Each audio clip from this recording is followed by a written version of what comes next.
امام جعفر صادق علیہ الصلاۃ والسلام کے ایک شاگرد تھے، مفضل ابن عمر۔ ان کے بارے میں کچھ کتابوں میں ملتا ہے کہ ان کی نشست و برخاست کوفہ کے کچھ ایسے لوگوں کے ساتھ تھی کہ جن کو کبوتروں کا بہت شوق تھا۔ آپ جانتے ہیں کہ وہ افراد جن کو کبوتروں کا بہت زیادہ شوق ہوتا ہے ان کی معاشرے میں کوئی ویلیو نہیں ہوتی، بلکہ ان کو معاشرے کا نکما اور غیر ذمہ دار انسان سمجھا جاتا ہے۔ جب کوفہ کے کچھ سفید ریش لوگ دیکھتے کہ مفضل کی دوستی ایسے لوگوں کے ساتھ ہے تو ان لوگوں کو بہت شدید غصہ آتا کہ یہ امام جعفر صادق علیہ الصلاۃ والسلام کا شاگرد ہے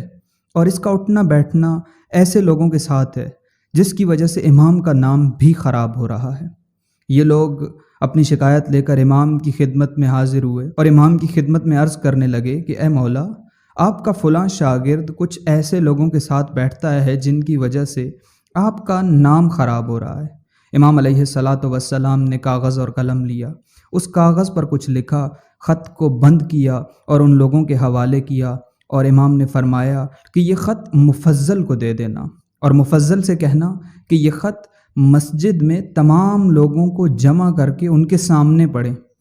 جب یہ خط مفضل کے پاس پہنچا تو مفضل نے تمام لوگوں کو جمع کیا اور اس خط کو کھولا اور کہنے لگے کہ امام نے لکھا ہے کہ مجھے کچھ رقم کی ضرورت ہے۔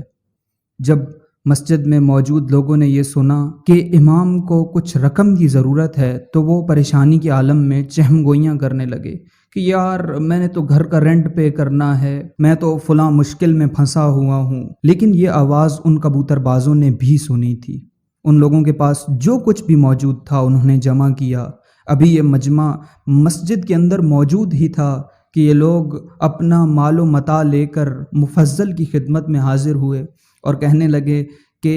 ہمارے مولا نے مدد مانگی ہے اور ہمارے پاس جو کچھ بھی تھا ہم نے لا کے آپ کی خدمت میں پیش کر دیا ہے، آپ یہ لیں اور امام تک پہنچا دیں ہماری طرف سے۔